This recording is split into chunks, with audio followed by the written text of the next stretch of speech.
अस्सलामुअलैकुम dear students. तो कैसे हैं आप सब? पढ़ने का टाइम कम है, सिलेबस ज्यादा है और टेंशन सबसे ज्यादा। लेकिन रुक जाएं, आपके मार्क्स बढ़ाने का राज सिर्फ मेहनत नहीं है बल्कि सही तरीका है। सोचें, एक स्टूडेंट दिन रात मेहनत करता है, लेकिन जब रिजल्ट आता है तो उम्मीद के मुताबिक नंबर्स नहीं आते हैं। तो ऐसा क्यों होता है? तो इसका जवाब है कॉमन एग्जाम मिस्टेक्स।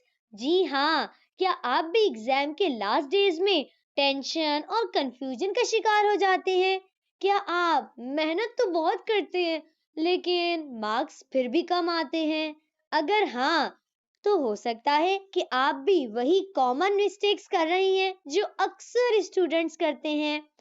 तो आज की इस वीडियो में हम देखेंगे वो आम गलतियां जो हर स्टूडेंट करता है और उनका बेहतरीन सॉल्यूशन भी।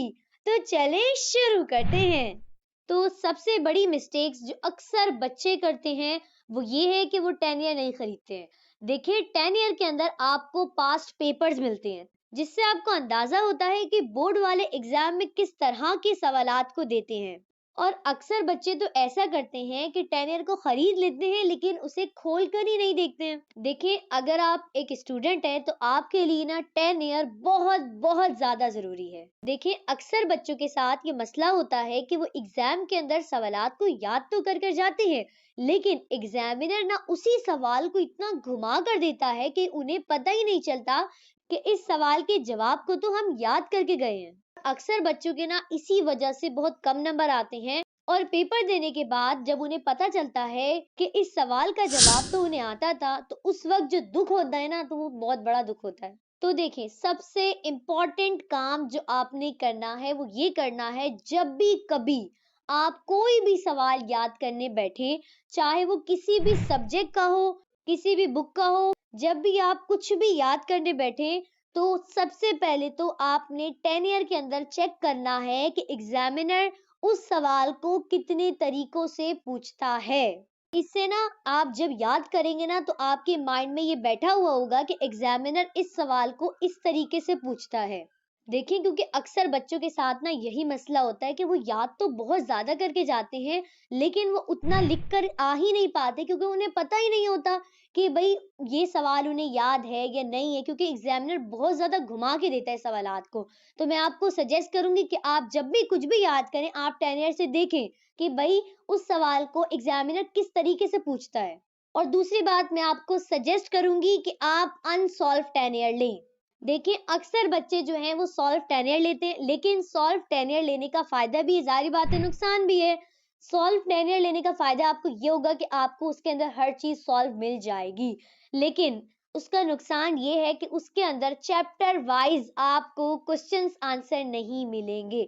अनसॉल्व के अंदर आपको ये फायदा होगा कि आपको चैप्टर वाइज क्वेश्चन आंसर मिल जाएंगे। तो जब भी आप किसी भी चैप्टर का कोई भी सवाल याद करने बैठेंगे ना, तो आप डायरेक्ट 10 ईयर को खोलकर उसी चैप्टर के अंदर जाकर देख सकते हैं कि ये सवाल कितने तरीके से आया है। लेकिन अगर आप सॉल्व 10 ईयर लेंगे तो फिर आपको बहुत ज्यादा मसला होगा सवालात को ढूंढने के अंदर, क्योंकि फिर आपको सवाल ही नहीं मिलेगा। ठीक है, तो आप क्या करेंगे, आप अनसॉल्व 10 ईयर लेंगे, उससे आपको बहुत ज्यादा फायदा होगा। आपको इससे अंदाजा हो जाएगा कि आपके पास जो पहला चैप्टर है उसके अंदर कौन कौन से सवालात आए हुए हैं और वो आपको एक ही जगह पे मिल जाएंगे। इसी तरह अगर चैप्टर 2 होगा तो उसके अंदर भी जो जो सवालात एग्जाम में आए हैं वो आपको एक जगह पे मिल जाएंगे। तो इस तरह आपको मसला नहीं होगा याद करने में। दूसरी सबसे इम्पॉर्टेंट मिस्टेक जो अक्सर बच्चे करते हैं वो ये है कि वो रट्टा लगाने की कोशिश करते हैं कि बस हम रट्टा लगा लें और जल्दी से इस सवाल को याद कर लें, क्योंकि जाहिर बात है उस सवाल के कॉन्सेप्ट को समझने में तो टाइम लगेगा, तो रट्टा तो बड़ी जल्दी लग जाएगा। तो देखें, अगर आप रट्टा लगा लेंगे ना तो कोई शक नहीं है कि रट्टा आप जल्दी से लगा लेंगे, आपको रट्टा लगाने में टाइम नहीं लगेगा। लेकिन एक बात याद रखें, रट्टा लगाया हुआ आपका कभी भी लंबे अरसे तक आपको याद नहीं रहेगा और ना ही वो आपके दिमाग के अंदर बैठेगा। अगर आप अपने कॉन्सेप्ट को क्लियर रखेंगे तो फिर आप बेशक जो आपने याद किया हुआ होगा ना उसको भूल जाएं, कोई मसला नहीं है। एग्जाम में आप बैठेंगे ना, आपके दिमाग में खुद ब खुद आपको याद आ रहा होगा जो भी आपने याद किया हुआ होगा। दूसरी बात पता है क्या? अगर आप अपना कॉन्सेप्ट क्लियर करके कुछ भी, कोई भी सब्जेक्ट का क्वेश्चन आंसर, कोई भी सब्जेक्ट को याद करने बैठेंगे ना, तो वो सब्जेक्ट आपको बहुत आसानी के साथ और बहुत जल्दी याद हो जाएगा। और अगर आप रट्टा लगाने बैठेंगे ना, तो फिर तो आप कहीं रट्टा लगाते ही रहें और आपको कभी भी याद नहीं होने वाला। और अगर याद कर भी लेंगे तो कोई फायदा तो है नहीं। जब तक एग्जाम आएंगे आप भूल चुके होंगे और फिर एग्जाम के अंदर आप फिर से रट्टा लगा रहे होंगे और फिर जब पेपर देने बैठेंगे फिर भूल जाएंगे। तो देखिए, सब छोड़ें और जब भी कुछ भी याद करें, मेन चीज़ है आपका कॉन्सेप्ट क्लियर होना चाहिए। देखिए, कोई फ़ायदा नहीं है ऐसा पढ़ने का जिसमें आप रट्टा लगाएँ और एग्ज़ाम में लिख के आ जाएँ और बेशक अच्छे नंबर हासिल कर लें, कोई फ़ायदा नहीं है। आपका मेन फ़ायदा क्या है? आप जो भी पढ़ रहे हैं, आपको उसकी समझ होनी चाहिए। आपको पता होना चाहिए आप जो पढ़ रहे हैं वो क्या है, क्यों है, किस मकसद के लिए है। तो देखिए, तभी वो आपको फ़ायदा देगा। आपका कॉन्सेप्ट क्लियर होना चाहिए, आपको पता होना चाहिए आप क्या पढ़ रहे हैं। तो मैं अभी से बता रही हूँ, अभी भी आपके पास टाइम है, रट्टा लगाना छोड़ दें। रट्टा लगाया हुआ कभी भी आपको याद नहीं रहेगा और एग्ज़ाम में तो आप भूल ही जाएँगे और ना तो वो आपकी मेमोरी के अंदर रहेगा। यकीन जानिए, अगर आप अपना कॉन्सेप्ट क्लियर कर लेंगे ना, तो बेशक आप पहला वर्ड भूल जाएँ, लास्ट वर्ड भूल जाएँ, दरमियान का भूल जाएँ, आपका कॉन्सेप्ट क्लियर होगा ना, तो आप खुद ब खुद लिख लेंगे। तो देखिए, बस मेरे कहने पर ना आप पहला ही कोई भी सब्जेक्ट उठाएं, उसका कॉन्सेप्ट क्लियर करें और फिर उसको याद करके देखें। यकीन जाने आपको इतनी जल्दी याद होगा ना कि आप अपने आप के ऊपर हैरान रह जाएंगे कि इतनी जल्दी कैसे याद हो सकता है। तो देखिए, जो टॉपर्स होते हैं ना, वो इसी तरीके से याद करते हैं। वो कभी भी रट्टा लगाने नहीं बैठते कि रट्टा लगाते जाओ। तो फिर तो आप 2 घंटे बैठ लें एक ही सवाल को लेकर, याद ही नहीं होगा आपसे। कॉन्सेप्ट क्लियर करें, 10 मिनट भी नहीं लगेंगे, आपका सवाल याद हो जाएगा आपको। तो ठीक है, आइंदा आप जब भी कुछ भी याद करेंगे, सबसे पहले अपना कॉन्सेप्ट क्लियर करेंगे और फिर आप उसको याद करने बैठेंगे। और देखिए, एक बहुत ही इम्पोर्टेंट बात कि सिर्फ पढ़ना ही काफ़ी नहीं है कि आप याद करते जाएँ और लिखें ही ना। तो देखिए, ऐसा कभी भी मत कीजिएगा। आप जो भी कुछ भी किसी भी सब्जेक्ट का याद करेंगे, आपने उसकी लिख कर प्रैक्टिस लाज़मी करनी है। देखिए, एग्जाम के अंदर ना जो सबसे बड़ा मसला होता है ना, एक तो वो ये होता है कि आपको पेपर आना चाहिए, ठीक है? और दूसरा पता है मसला क्या होता है? Time management. टाइम मैनेज नहीं हो पाता है और अक्सर बच्चे पता है वर्ड मिस्टेक्स बहुत ज़्यादा करते हैं। तो मैं आपको पहले से बता रही हूँ कि आप कुछ भी याद करेंगे, चाहे वो आप उर्दू का याद करें, इस्लामियात का, पीएसटी का, English, math, physics, chemistry, bio, computer, कुछ भी, आप उसकी लिख कर लाजमी प्रैक्टिस करेंगे। और दूसरी बात, अक्सर बच्चे पता है क्या करते हैं, मतलब सिर्फ लिख लेंगे। देखिए, लिखना काफी नहीं, लिखकर गलतियां तो निकालें अपनी, अपने टीचर खुद बन जाएं। जैसे आप स्कूल में, कॉलेजेस वगैरह के अंदर या ट्यूशन में आप जब भी टेस्ट देते हैं, तो आपका जो टीचर होता है वो आपकी मिस्टेक्स निकाल के आपको देता है ना, इसी तरह आप सबसे पहले जब भी कुछ याद करेंगे, उसको जब लिखेंगे तो अपनी गलतियां आपने खुद निकालनी है। देखिए, ऐसा नहीं है सिर्फ लिख लिया, भाई देखें तो पता तो चला आपने कहाँ कहाँ गलती करी है। और दूसरी बात, जहां जहां आपने गलती करी है उसको अपने माइंड में रखिएगा, अपने दिमाग में बिठाएं कि मैंने यहाँ पे गलती करी है और आइंदा जब भी मैं दोबारा इस चीज को लिखूंगा या लिखूंगी तो मैं ये गलती दोबारा नहीं करूंगी। इसी तरह अगर आप सेंटर जाते हैं, ट्यूशन वगैरह जाते हैं, तो वहां पर अगर आपको रोज टेस्ट मिलते हैं या जब भी आप टेस्ट देते हैं ना, तो घर में जब आप टेस्ट याद करेंगे या फिर कहीं भी जब भी टेस्ट याद करेंगे, तो सबसे पहले आप अपने टीचर खुद बनेंगे। ठीक है, टेस्ट देंगे मतलब सबसे पहले याद करेंगे, फिर आप उसको लिखेंगे और फिर आप अपनी गलतियां खुद निकालेंगे और फिर उस गलतियों को याद रखेंगे कि मैंने ये गलती करी है और आइंदा मैं दोबारा कभी भी इन गलतियों को नहीं करूंगा। और फिर उसके बाद आप एग्जाम के अंदर या फिर ट्यूशन वगैरह में या फिर स्कूल कॉलेज वगैरह में जहां भी एग्जाम देंगे आप वहां देंगे। ठीक है, लेकिन आपने अपनी गलतियां लाजमी निकालनी है। देखिए, और एक और बहुत ही जरूरी बात वो ये है कि अक्सर बच्चे ऐसा करते हैं कि वो एग्जाम से ना भागते हैं। मतलब उनके स्कूल में या कॉलेज में या सेंटर में कहीं भी पेपर हो रहे होते हैं ना, तो वो नहीं देते हैं। वो कहते हैं बस हम फाइनल दे देंगे ना तो बस हो जाएगा। तो देखिए, आपने ऐसी गलती कभी भी नहीं करनी है। अगर आपको बोर्ड के फाइनल एग्जाम से पहले चांस मिल रहा है कि आप पेपर दें, तो आपको चाहिए आप सब कुछ छोड़-छाड़ के पेपर दें। देखिए, इससे आपको अंदाजा हो जाएगा पेपर देने से कि आपकी जो तैयारी है वो कितनी है और आपको सवाल किस तरह के दिए गए हैं, क्या आपसे टाइम मैनेज हो पा रहा है, आपकी राइटिंग एग्जाम में कैसी आ रही है, आप कहीं कुछ याद किया हुआ भूल तो नहीं गए बीच में, कहीं कोई पहला वर्ड, कोई आखिरी वर्ड, कहीं कोई बीच का, या कुछ ऐसा जो आप याद कर चुके हैं लेकिन उस वक्त जब एग्जाम में आप बैठे हुए हैं वो आपके जहन में नहीं आ रहा है, या कुछ पेपर के अंदर घुमा के पूछा गया है। और देखिए बार बार ना टेस्ट देने से, पेपर देने से ना आपको बोर्ड के अंदर बिल्कुल भी मसला नहीं होगा पेपर देने में, क्योंकि आप पहले ही इतनी बार जब पेपर दे चुके होंगे ना, तो फिर बोर्ड एग्जाम के अंदर आपको बिल्कुल भी पेपर देने के अंदर डर नहीं लगेगा। क्योंकि ना अक्सर बच्चे ऐसे होते हैं जो याद करके जाते हैं, लेकिन एग्जाम का जो स्ट्रेस होता है ना, जो डर खौफ होता है ना, उससे ही आधे सवालात तो उनके दिमाग से यूं ही चले जाते हैं। तो देखिए अगर आपको मौका मिल रहा है अपने स्कूल में, अपने कॉलेज में, अपने सेंटर में या कहीं भी पेपर देने का, तो आपने पहली फुर्सत के अंदर सब कुछ छोड़कर पेपर देना है। देखिए इससे आपको एक फायदा ये भी होगा ना कि आप लोग जो नॉर्मल टेस्ट देते हैं ना, उसके अंदर वो एग्जाम वाला माहौल क्रिएट नहीं होगा। लेकिन जब आप स्कूल में, कॉलेज या ट्यूशन सेंटर वगैरह के अंदर जब पेपर देंगे ना, तो वहां पर वो माहौल क्रिएट होगा जो बोर्ड एग्जाम में होता है। और इस तरह ना आपके दिल से जो डर और खौफ होता है ना पेपर को लेकर, एग्जाम को लेकर, वो सब कुछ निकल जाएगा। अच्छा, अब अक्सर बच्चों को ये मसला होगा कि मिस हमारी तो तैयारी ही नहीं है, हम कैसे पेपर दें। तो देखिए कोई मसला नहीं है, अगर आपकी तैयारी नहीं है 100%, तो लाजमी थोड़ी है कि आपने पूरी बुक को ही रट्टा लगाकर, पूरी बुक को याद करके ही पेपर देने जाना है। अगर आपके स्कूल वगैरह में, कॉलेज वगैरह में पेपर हो रहे हैं लेकिन आपकी तैयारी नहीं है, तो कोई मसला नहीं है। आपको जितना याद है आप उसी को रिवाइज करें और पेपर देने चले जाएं।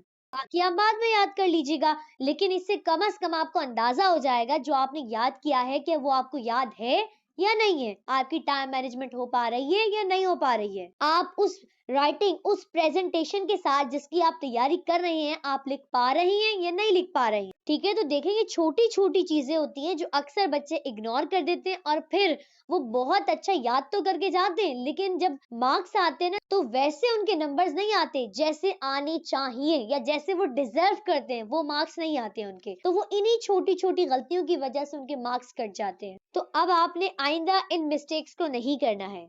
अब जरा हम बात करते हैं एक बहुत ही मेन पॉइंट के ऊपर, जो कि है राइटिंग। जी हाँ, तो जैसे कि मैंने आपको बताया है कि राइटिंग जो है वो बहुत ही जरूरी है, यानी कि प्रेजेंटेशन। आपको पता होना चाहिए कि आपने अपने पेपर को एग्जामिनर के सामने किस तरीके से पेश करना है। देखें, आप लोग रेस्टोरेंट वगैरह के अंदर भी तो जाते हैं ना, वहां पर क्या होता है कि वो लोग आपको एक बहुत ही अच्छा सा माहौल क्रिएट करके देते हैं, बहुत ही अच्छे तरीके से, बहुत ही खूबसूरत प्रेजेंटेशन के साथ आपके आगे खाना पेश करते हैं, और फिर आप रेस्टोरेंट वालों को बहुत ज्यादा पैसे भी आराम से देकर आ जाते हैं। ठीक है, लेकिन अगर इसी तरह हम बात करें ढाबे वगैरह की, ना तो वहाँ का माहौल अच्छा होता है, ना सिटिंग एरिया वगैरह बहुत अच्छा होता है, और ना ही खाने को जो पेश करने का तरीका है जिसे हम कह रहे हैं प्रेजेंटेशन, वो अच्छा होता है। तो आप उनको कितने कम पैसे देकर आते हैं, और अगर वो पैसे ज्यादा मांग भी ले तब भी आप नहीं देकर आते। इसी तरह रेस्टोरेंट की बात करें तो वहां तो आप बहुत अच्छे खासे पैसे भी देके आ जाते हैं। तो देखिए असल मसला होता है सब कुछ प्रेजेंटेशन, पेश करने का तरीका।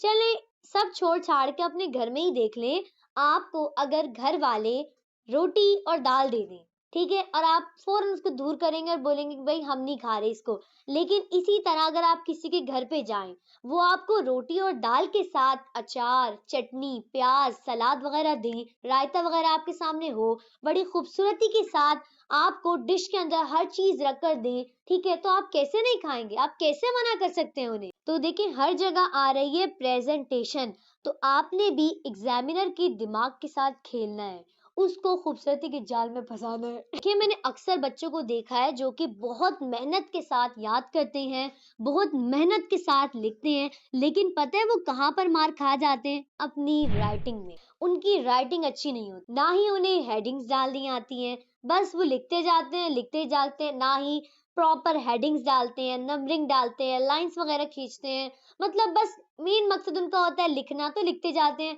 तो देखिए आपने ऐसा नहीं करना है। अच्छा एक बात और, मैं आपको ये भी नहीं कह रही कि आपकी जो राइटिंग है वो फूल बूटे की तरह हो, कि आप घुमा फिरा के लिखिए। मिस आपने कहा था खूबसूरती पैदा करनी है, प्रेजेंटेशन लानी है, तो इसका मतलब ये नहीं है। मेरे कहने का मतलब है सफाई, और आपको बिल्कुल खूबसूरती के साथ पेपर को लिखना आना चाहिए। तो इसका मतलब ये नहीं फूल बूटे बनाकर आ जाओ, वो वाला काम नहीं कह रही हूँ मैं आपको।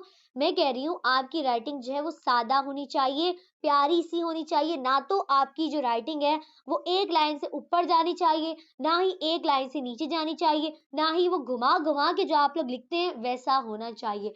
बिल्कुल आपकी राइटिंग जो है वो सिंपल होनी चाहिए, और पॉइंटर्स के इस्तेमाल से भाई साइड पे हो जाए, बड़ी क्लास में आ चुके हैं। अब आपके हाथों के अंदर होनी चाहिए कट मार्कर्स, ठीक है? आप कट मार्कर्स का इस्तेमाल करना सीखें। प्रॉपर साफ सुथरी हेडिंग्स डाल के आप कुछ भी लिखेंगे, एग्जामिनर आपसे लाजमी इंप्रेस हो जाएगा। देखिए पॉइंटर से हेडिंग नहीं डालनी है, कट मार्कर से डालनी है, ब्लैक और ब्लू कट मार्कर से। देखिए अपने पेपर के अंदर आप लोग जितनी सफाई ला सकते हैं ना, उतनी ज्यादा सफाई लाएं। गंदगी नहीं मचाएं, कोई काटा पीटी किसी किस्म की, कुछ गलत हो गया तो क्रॉस करना शुरू कर दिया, वाइटो वगैरह का इस्तेमाल करना शुरू कर दिया, रिमूवर वगैरह का इस्तेमाल शुरू कर दिया। तो देखिए ऐसा नहीं करें। मैंने आपको बताया है पहले भी कि जब भी अगर आपसे पेपर के अंदर कोई गलती होती है, पहली बात आपने व्हाइट तो लेकर ही नहीं जाना पेपर के अंदर, और जो आप रिमूवर वगैरह लेकर जाएंगे तो आपने रिमूवर का इस्तेमाल बहुत कम करना है, ठीक है? और अगर रिमूवर का इस्तेमाल कर भी रहे हैं तो फिर आप क्या करेंगे, ब्लू बॉल पेन लेके जाएंगे, उससे लिखेंगे। क्योंकि अगर आप रिमूवर वाले पेन से लिखते हैं ना तो फिर वो बहुत ज्यादा डार्क लिखा जाता है, तो फिर अच्छा इंप्रेशन नहीं पड़ता है। देखिए ना ही आपकी राइटिंग जो है वो बहुत ज्यादा मिली हुई होनी चाहिए, और ना ही आपकी जो राइटिंग है वो बहुत ज्यादा खुली होनी चाहिए, ठीक है? आपकी राइटिंग जो है वो एक नॉर्मल राइटिंग होनी चाहिए, जिसके अंदर नॉर्मल सीक्वेंस होना चाहिए, नॉर्मल गैप्स होनी चाहिए आपकी राइटिंग के अंदर, और आप प्रॉपर कट मार्कर से हेडिंग डालकर लिखेंगे। अच्छा, और एक और बात, अक्सर बच्चे ये गलती करते हैं कि वो पूरा पेपर ना अपना ब्लू बॉल पेन से लिख कर आ जाते हैं। तो देखिए आप लोगों ने ऐसा नहीं करना है। अगर आप अभी तक ब्लू बॉल पेन का इस्तेमाल करते हैं तो अब तो आपने बिल्कुल नहीं करना है, ठीक है? आप नॉर्मल इंक पेन का इस्तेमाल करेंगे पेपर के अंदर, ठीक है? क्योंकि बॉल पेन से राइटिंग बिल्कुल भी अच्छी नहीं आती है, और एग्जामिनर पे फिर अच्छा इंप्रेशन नहीं पड़ेगा आपका।